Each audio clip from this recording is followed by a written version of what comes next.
In our next session, I want to show you guys how to enable IPS function on the FTD. At a very high level, I can tell you that there are going to be three main places where we will have to go in order to get this work. One is going to be network analysis policy. As we will see, there is going to be just one global NAP by default, so you might want to at least tune this policy.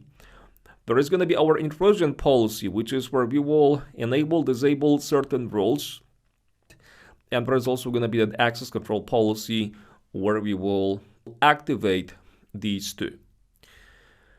Okay, speaking of the NAP, there is actually one network analysis policy that is used by default, and it is supposed to work for most of the simple environments, simple networks. But just in case if you will need to use more than one NAP, it is going to be possible to do so. And there are going to be actually 2 or 3 places as how we can get to the NAP configuration. The recommended base for this one is going to be to use balanced security and connectivity. It's actually the same name of the default policy what's going to be recommended for the intrusion policy. Okay, no matter if you will decide to use this default policy or maybe come up with your custom NAP, following best practices is always going to be a good idea. And one for NAP specifically is going to be to tune 2 preprocessor categories. One for defragmentation for IP packets and one for TCP stream reassembly. Maybe let's go ahead and take a look at this. On the FTD unit, I'm going to go to the access control policy. We will change the tab to advanced. And it's going to be all about this section here where you can enable or change the default NAP. Now, if I were to edit those settings, we see that the default network analysis policy is this one, balanced security and connectivity. So this is what's normally going to be used as your template. But notice that there is actually also a default intrusion policy, what you can choose in this part of the advanced options. So what is going to be the purpose of the default intrusion policy enabled globally for the entire ACP? It's going to be to provide inspection capabilities for the packets that cannot be immediately classified as part of one of the rules in our access control policy. Like when you use application, protocol inspection, application level conditions, maybe you do URL filtering or just select application as the protocol.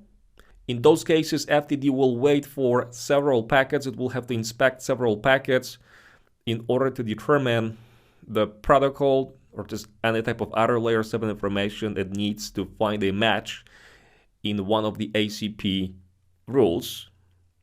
So those packets will be inspected by this global intrusion policy. In our case, no rules active means actually no inspection, but you could use balanced security and connectivity here as well. Okay, so we can obviously stick to this default policy, but if we were to create a new one, we can click over here. It's going to be one way to get to the NAP configuration. And maybe let's build one. I will say create policy, and I will call it my NAP. The inline mode, it means that it is going to work for inline deployment like switched, routed, or inline without tap. And you will use base security and connectivity. I'm going to say create. Maybe create and edit. Because I'm going to follow best practices and we will actually tune 2 of the preprocessors.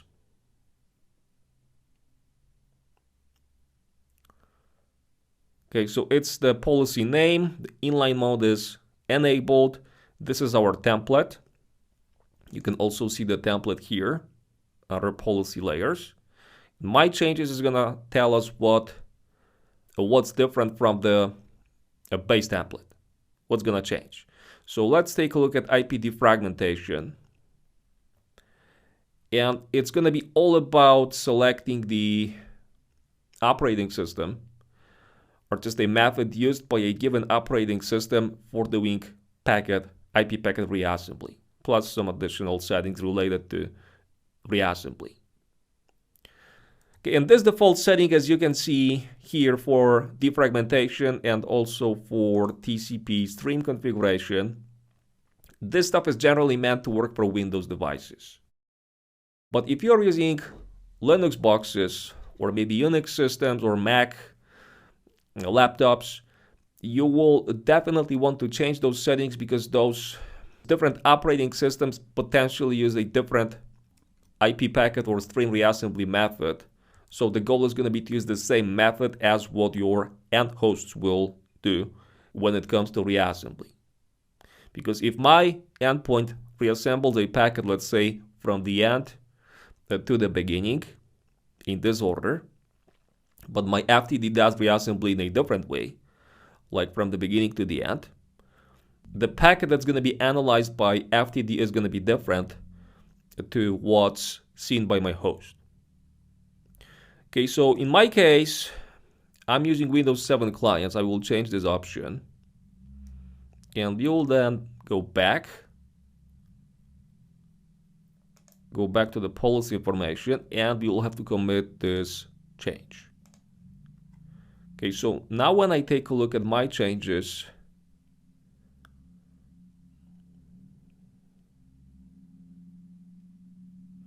it's gonna tell me what's different now. So let's edit it once again. It's not actually important for this demonstration because I will not be using those Windows boxes. It was more of like to show you where you can adjust the policy.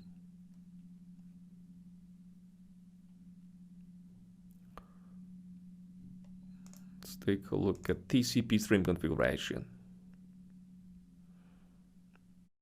Okay, so now I know that this setting is different from the base policy. And as a side note here, you can also use the target section, like to add individual devices or CIDR blocks, to make this policy only affect certain portions of the network. And you can do the same, I believe, with IP defragmentation. We also have the target section. So this is one way how you could potentially tune the reassembly settings. But in this case, actually, it's more of like you have one policy and you select the devices it is going to affect. Now, a better way how you could do this is going to be to build custom NAP rules. So there could be situations where you will need more than one network analysis policy. And the way we can accomplish this, we will have to go back to the access control policy.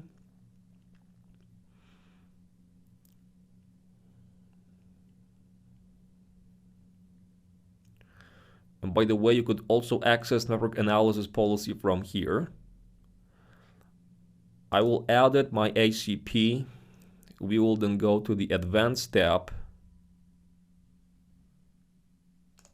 and network analysis and intrusion policies. So back to the previous place.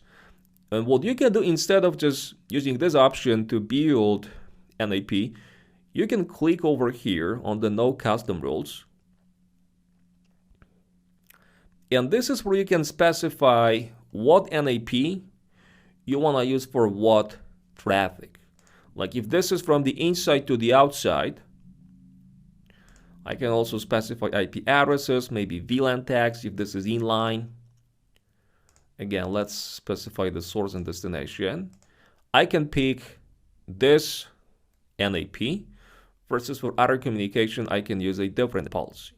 So if I know that my Windows devices are part of subnet 1, I'm going to build a role which is going to use NAP1 for those devices. Versus different subnet with different operating systems, I'm going to use a different policy for the inspection. Okay, we will not be doing this. I'm going to use just one NAP, one global policy for all communication. I will just have to choose my custom one.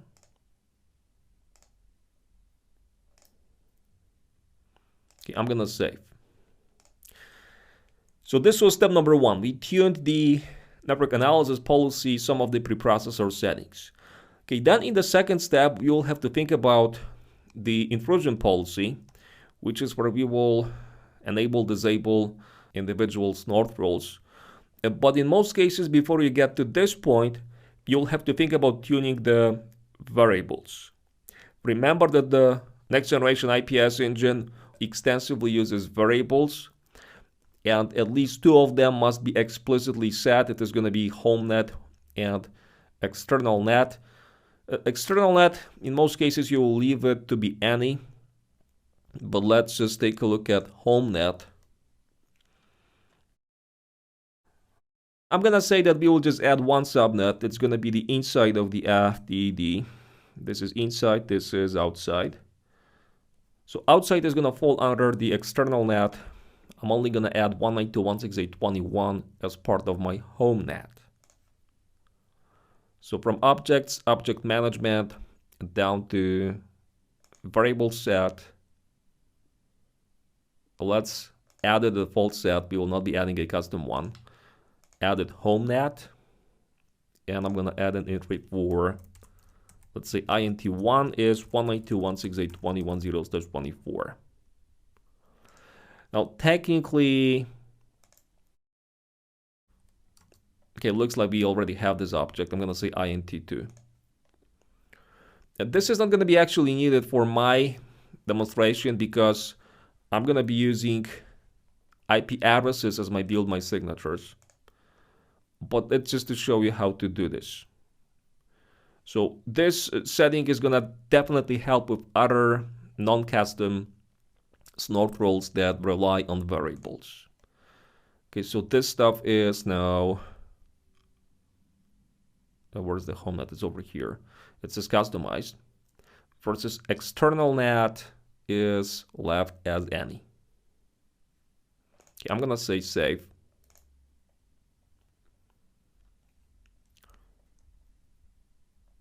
And this was our prerequisite. Now the next thing that we'll want to do is going to be to build our custom policy, or at least tune the default one. And same as with network analysis policy, the recommendation is going to be to rely on this balanced security and connectivity default policy. So this is what we will use as our template. And then we will have to enable, disable individual roles. So this stuff is going to be accessible from the policies access control intrusion.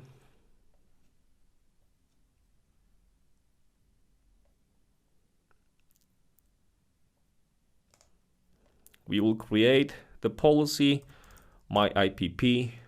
Look at this option, drop when inline. This is needed for all signatures configured with the drop action to actually drop a packet when FTD is processing packets in the data plane. Again, with routed, switched, or maybe inline interfaces. Okay, base policy, I'm going to leave this one. We will say create and add it. And then in the next step, it is going to be possible to use a special feature known as firepower recommendations, which is all about advising you on which of the roles to enable or disable in your network. And note that this feature heavily relies on network discovery because the recommendations that it is going to make are based on the vulnerabilities found and associated with the host profiles that were defined for your network. So for all detected hosts, we know there is going to be a profile, and the profile is going to contain information about vulnerabilities that affect a given device. So this is why we want to enable use recommendations after configuring and using the discovery policy. And here, it's going to be all about specifying what subnets we want to look at. So this generally should match the network discovery policy settings. We will be also able to specify the threshold, which is going to eventually control what of the roles will be enabled. It's all about the CPU overhead of a role. And of course, recommendations, they should be generally run periodically to account for any potential changes to the devices, like maybe software updates, patching, operating system changes, and to account for the devices in general. Okay, if we take a look at the policy, it says we've got that number of rules enabled based on the template. And there is that firepower recommendation setting we can use over here. And I can specify the threshold, which is again all about the CPU overhead caused by a given role. So when I say low, it means that I only want to use roles that will not severely affect my performance. Versus when you say high, it means that you want to use all of the rules. The Cisco recommends to set this threshold to low or medium. Okay, we can generate and use recommendations. Also automatically perform reconfiguration of rules, like disabled rules that it recommends to not use. Or we can just see what it is gonna tell us about the network, about the roles it would want to disable, but without actually disabling them. It's like we say that we only want to see the recommended changes.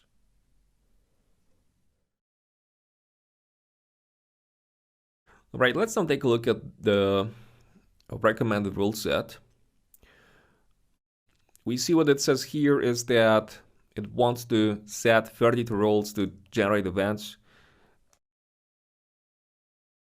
It wants to use that amount of roles to drop a packet, and then it wants to disable almost 15,000 roles. This is what it recommends. And this is going to apply to just 4 devices that were detected in the network. And just a more detailed output about the recommendations, including individual rules. It says what's the state, what's the current state, and what's the recommendation. So there are a lot of rules.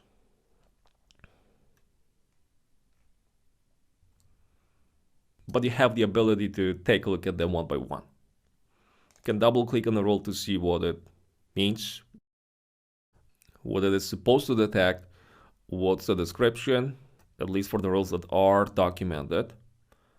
And you can take a look at the actual rule structure. Okay, we will not be using this option. I will go back to the policy information. So it's just the policy. And maybe let's leave it like that. We will commit after building the signature. Okay, so one more place we will have to visit is going to be access control policy, which is where you will want to enable adaptive profiles. This option is going to be especially useful for passive deployments. Then we will want to select our pre-scanning policy and choose the global NAP. So this stuff actually I showed you previously. And finally, it's going to be all about building a role in the access control policy and enabling our intrusion policy with an optional step of changing the default action. In our case, the default action is set to block all, but you could potentially change it to do the inspection with, let's say, default balanced connectivity and security rule set if this was a pure IPS deployment.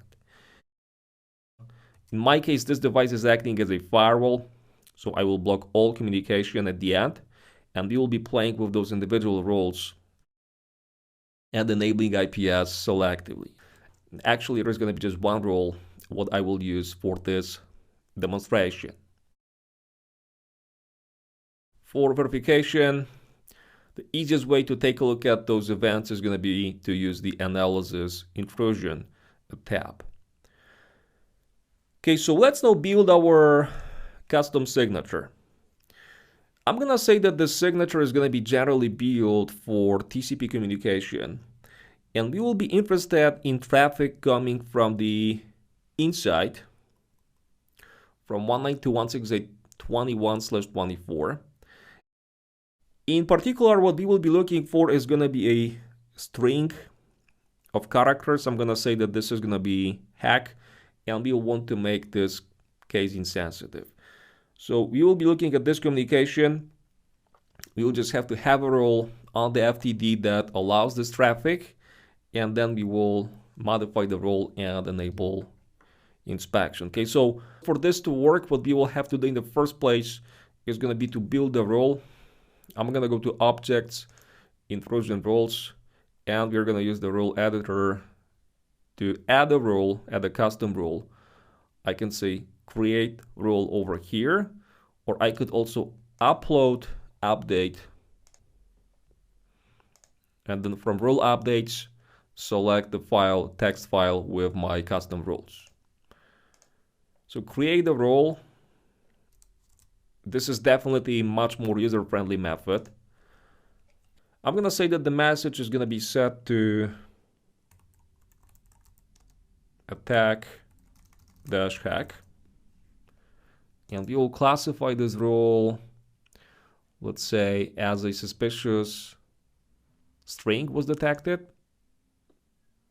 So just for classification purposes, the action is going to be set to alert. The drop action is something that you will configure from the role state, a section of the policy. This is for TCP,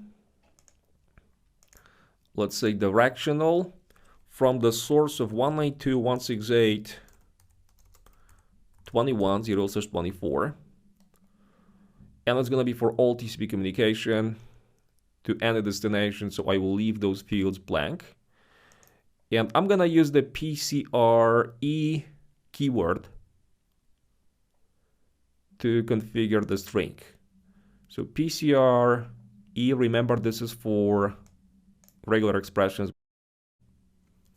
with Perl.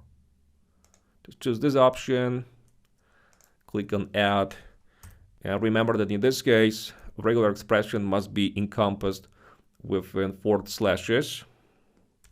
Hack, and I'm going to also add the modifier of I, which is going to make this string case insensitive. Okay, so really simple rule. We will save as new.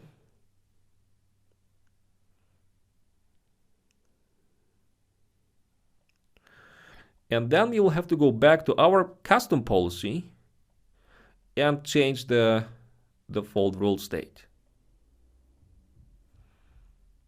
So go back to access control policies, access control intrusion.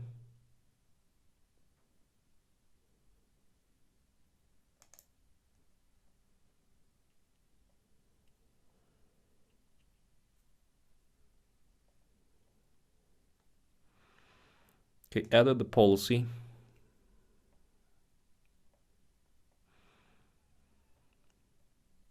Then click on the roles.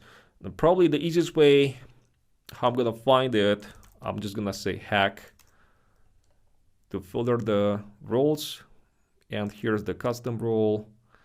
Let's just double click on it to see the content. Now it says it is disabled. And pay attention to the role syntax. It says from this subnet to anyone in the direction of from the source to the destination to any IP address and a port number. So when I was building the role, I could also refer to a variable, but as you can see, it's not actually necessary. Okay, this is my regular expression. This is my message. The only thing I have to do for this role is going to be to select it and change its state to drop and generate events. This is how we will activate it.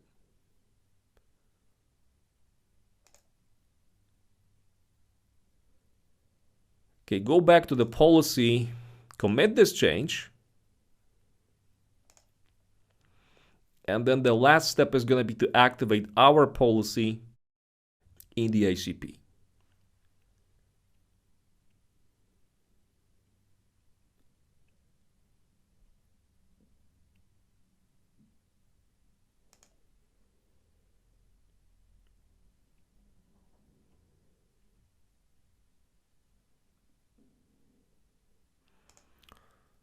Right, I'm gonna edit it, and we will just modify one of the roles. Let's shoot for web communication from the inside to outside.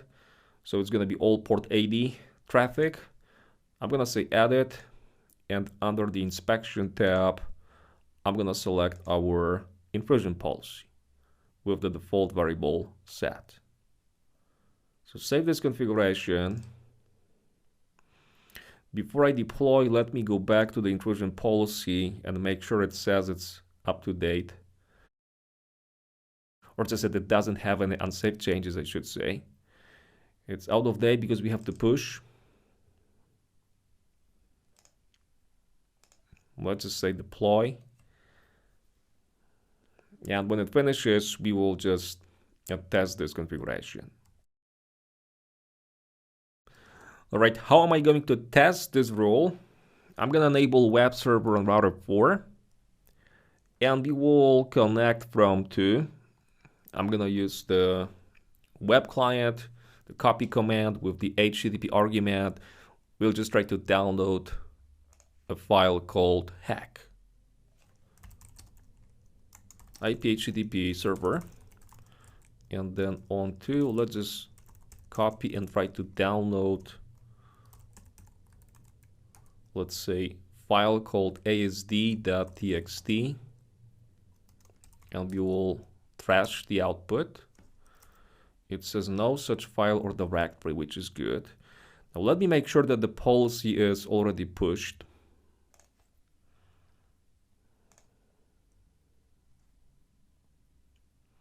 It says up to date. So we can now give it a shot with a different file name. How about if I want to download hack? So we see that the communication is blocked. There's going to be a timeout that is going to show up at some point. We don't have connectivity in this case because of a match with the signature.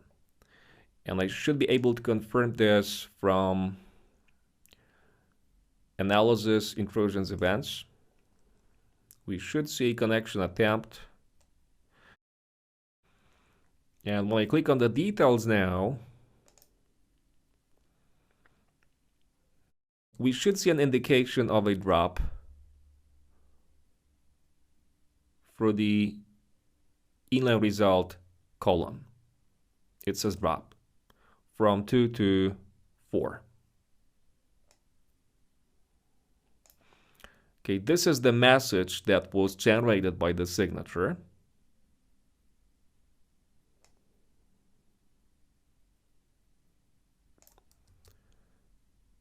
This is the access control policy that matched the packet, triggering the global network analysis policy called MyNAP, which was responsible for all of the preprocessing to finally have a match with the custom rule and a custom intrusion policy that define the action for this particular signature.